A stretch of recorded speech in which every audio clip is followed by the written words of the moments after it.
Elections ہیں، اس میں تو سر اب 6 دن باقی ہیں 14 مئی میں، اور مجھے یاد پڑتا ہے کہ لاسٹ ٹائم جب آپ میرے شو میں آئے تھے تو آپ نے کہا تھا کہ ان کو الیکشنز کروانے پڑیں گے، اور اگر نہیں کروائیں گے تو توہین عدالت بھی لگے گی، نااہلی بھی ہوگی اور سارے معاملات ہوں گے۔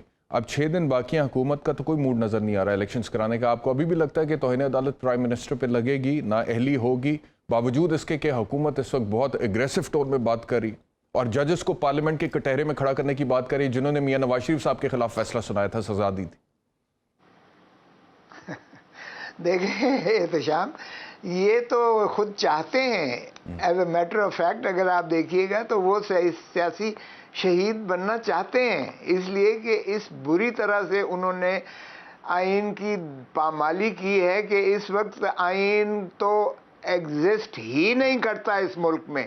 اگر آپ کا 2/3 مملکت خود آزاد پاکستان غیر فعال ہے آئینی طور پر، یعنی پنجاب میں اور خیبر پختونخوا میں نہ اس حکومت، یہ حکومت جو خود اپنے آپ کو جمہوری کہتی ہے، نہ یہ جمہور کو یعنی عوام کو نہ یہ حق رائے دہندگی کی طرف جو ہے ان کو دینا چاہتی ہے، رائے ووٹ کا حق نہیں دینا چاہتی، نمبر 1۔ نمبر 2، یہ 2 صوبوں میں یعنی 2/3 پاکستان میں یہ ان کو اسمبلیاں بنانے کا حق نہیں دے رہی ہے، اور یہ 2 صوبوں میں ان کو اپنی حکومت بنانے کا اور حکمرانی کرنے کا حق سے محروم کر رہی ہے، اور نادہند ہے۔ نہ تو آج کوئی کیئر ٹیکر چیف منسٹر اپنے آپ کو کہلا سکتا ہے یا اختیارات استعمال کر سکتا ہے، نہ ان 2 صوبوں میں کابینہ ہے۔ تو آپ اندازہ کریں کہ اگر کل کو آپ نے بجٹ پاس کرنا ہے تو لا محالہ بجٹ تو اسمبلی پاس کرے گی۔ جب اسمبلیاں ہی نہیں ہیں تو آپ مجھے کوئی حل بتا دیں کہ آئین میں اس چیز کا حل ہو، تو اس کا مطلب یہ ہوا کہ 2/3 پاکستان غیر فعال ہے، نہ ان کی تنخواہیں کسی کو دے سکتے ہیں، نہ ان کے امور جو ہے مملکت چل سکتا ہے۔ تو آئین کو تو پہلے ہی ہم توڑ چکے ہیں، ہم الحمدللہ کہہ کے ہم جو ہے نا ضیاء الحق کی باقیات میں آئین کو توڑ دیا ہے، مسخ کر کے رکھ دیا ہے۔ اس سے زیادہ ہائی ٹریزن کسی پر کیا لگ سکتی ہے جو اس رولنگ جنٹا پہ لگنی چاہیے۔ باقی رہا یہ الیکشن کا، دیکھیں سپریم کورٹ کا فیصلہ بالکل ان فیلڈ ہے، کوئی مانے نہ مانے اس سے کوئی فرق نہیں پڑتا ہے۔ دیکھیں توہین عدالت کا ارتکاب تو لا محالہ ہونا ہی ہونا ہے۔ کل بھی دیکھتے ہیں، آج کا بھی جو کچھ آپ نے دیکھا، جو کچھ ہوا کہ انہوں نے بارہا کہا کہ فل کورٹ بیٹھے، انہوں نے کہا بھائی کہیں تو کب قدغن لگے گا۔ پہلے تو دیکھنے والی تو صرف اتنی بات ہے کہ کیا یہ جورسڈکشنل جو ہے اختیارات پارلیمنٹ کو ہے سپریم کورٹ کے پریکٹس اینڈ پروسیجر بنانے کا، کیا یہ ہے؟ اتنا سا ایشو ہے، اور یہ اتنا ایشو جو ہے آئین میں بڑا واضح ہے، آرٹیکل 70 سب آرٹیکل 4 جہاں یہ لیجسلیٹو پاورز دی گئی ہیں، وہاں آپ دیکھیں کہ کنکرنٹ لسٹ ختم کر کے جو شیڈیول دیا گیا ہے، شیڈیول 1 کے آئٹم 55 میں یہ لکھا گیا ہے کہ ایکسیپٹ دی سپریم کورٹ، باقی کورٹس کے حد تک پریکٹس اینڈ پروسیجر کا لیجسلیچر کو اختیار ہے، اور یہ کانشیسلی اس لیے کیا گیا، ایکسکلوڈ کیا گیا کیونکہ آرٹیکل 191 کے تحت ہی جو ہے سپریم کورٹ نے اپنا 1980 کے رولز جو بنائے ہیں آرٹیکل 191 کے بالکل ٹھیک ہے کھوسا صاحب، اس کے اوپر آتے ہیں، اسے ایکسکلوڈ کیا۔ جی ٹھیک ہے، اس کے اوپر بھی آتے ہیں، بات کرتے ہیں، لیکن میں الیکشنز کے حوالے سے اتنا سا ایشو ہے۔ اتنی تقسیم ہوئی ہے وکلا میں کہ پاکستان بار کونسل اور سپریم کورٹ بار ایسوسی ایشن کے ممبران ایک دوسرے کی رکنیت معطل کر رہے ہیں۔ آپ کا بڑا لمبا چوڑا ماشاءاللہ کریئر ہے، اور اس میں آپ نے پہلے کبھی اس طرح کی تقسیم دیکھی ہے؟ دیکھیں میں نے ایسی تقسیم تو کم ہی دیکھی ہے، اور مجھے شرمندگی ہو رہی ہے، ندامت ہو رہی ہے، اور بڑا شدید افسوس ہو رہا ہے کہ کالا کوٹ اس طرح سے ایک دوسرے کے نبرد آزما ہے۔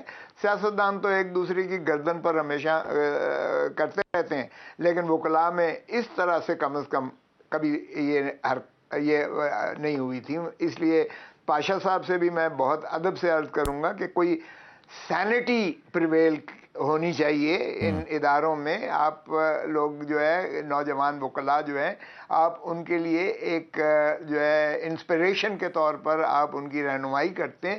ہم کیا رہنمائی کر رہے ہیں اپنے نوجوان نسل کی اور نوجوان وکلاء کی جن پر ہمیں بہت فخر ہے اور جن سے کی طاقت پر ہم نے جو ہے وکلاء کی جو تحریک چلائی تھی, عدلیہ بحالی کی اور جمہوریت بحالی کی تحریک چلائی تھی, جس میں میں نے, پاشا صاحب نے, باقی دوستوں نے, ہم نے بہت جو ہے قربانیاں دی تھی. اس میں پابا سلاسل ہوئے تھے, ہم نے ڈنڈے کھائے تھے, خون اپنا دیا تھا, سب کچھ ہے. اور اللہ کے کرم سے ہمارا عزت اور وقار ساری دنیا میں, پاکستان کی باہر کی ساری دنیا میں ایک عزت اور وقار ہوا تھا. اور اب ہم نے ڈبو کے جو ہے اس طرح سے رکھ دیا ہے, اپنی عزت اور وقار کو رول دیا ہے. کاش کے پاکستان بار کونسل اور سپریم کورٹ بار ایسوسی ایشن یہ قرارداد کرتی کہ آئین پر عمل درآمد کیجئے گا. بھول جائیں سپریم کورٹ کو, بھول جائیں ہائی کورٹ کو. 90 دن کے اندر الیکشن آئین کی منتہا ہے بھائی, آئین کی ریکوائرمنٹ ہے. آپ چھوڑیں کہ ہائی کورٹ کر رہا ہے یا سپریم کورٹ کر رہا ہے. ہائی کورٹ سپریم کورٹ میں تو اس وقت جایا جاتا ہے کیونکہ آرٹیکل 199 یا آرٹیکل 184(3) جو عدالت کے ریٹ کی جورسڈکشن ہے وہ ہے ہی اس لیے کہ ایگزیکٹو اپنا اگر تجاوز کرتی ہے اپنے اختیارات سے, آئین پر عملداری سے احتراز کرتی ہے, تب عدلیہ آتی ہے. بھائی آئین پر عمل کرو. اور یہ کہنا کہ جی پارلیمنٹ سپریم ہے, یہ پارلیمنٹ سپریم ہے ہی نہیں بھائی. یہ برطانیہ میں ہو سکتی ہے جہاں ان ریٹن کانسٹیٹیوشن ہے, جہاں ریٹن کانسٹیٹیوشن ہو وہاں کانسٹیٹیوشن سپریم ہے. ہر ادارہ کانسٹیٹیوشن کے تابع کام کرتا ہے. وہاں سوورینٹی اللہ کے بعد جو ہے کانسٹیٹیوشن کو ہوگی, پارلیمان کو نہیں ہوگی, معاف کیجئے گا. بلکہ پارلیمان اور ایگزیکٹو اور ایڈمنسٹریٹو ایکشن پر جوڈیشل ریویو کی جو اوور واچ اور جو واچ ڈاگ ہے وہ سپریم کورٹ ہے ہائیسٹ ایپکس پر. سو سپریم کورٹ ہی کو انہوں نے پریمیسی دی ہے آرٹیکل 190 میں. یار وزیر قانون کو اگر یہ نہیں پتا کہ قانوناً ان کی جو ہے لائسنس معطل ہو جاتا ہے ایز اے لائر معطل ہو جاتا ہے. میرے ساتھ 17 ججز کا فیصلہ میرے اپنے ذاتی اس میں وجود میں ایگزسٹ کر رہا ہے. 17 ججوں نے, افتخار محمد چودھری صاحب کی ساری بینچ میں, اگر کہیں تو میں سائٹیشن بھی دے دوں گا. انہوں نے کہا کہ جب آپ سرکاری محکمہ چاہے ایز اے منسٹر جوائن کرتے ہو, قصور ہے آپ کے ایسوسیٹ ہیں, آپ نے پراپر گائیڈ نہیں کیا ان کو. ابھی تو اس وقت تو یہ نہ کرے نا, آپ کے شاگرد رہے ہیں کھوسا صاحب کے, اس وقت آپ کے ساتھی ہیں بھائی. اور خدا کا خوف کرو یار, وزیر قانون ہو کر اس کو قانون کا تو کم از کم پاسداری کرنی چاہیے. تو پھر ہم یہ کہنے میں حق بجانب ہے شعیب شاہین کہنے میں حق بجانب ہے کہ پھر تو یہ ایک وزیر قانون پریویل کر رہا ہے پاکستان بار کونسل میں, اور وہ حکومت کا نمائندہ ہے, وہ پرسن ہے, ان کا جو ہے کرتا دھرتا ہے, قانون سازی ساری وہی کر رہے ہیں. تو پھر ظاہر ہے کہ یار آپ کیوں نہیں ایک ریزولوشن کرتے کہ آئین کو بہت شکریہ آپ تینوں.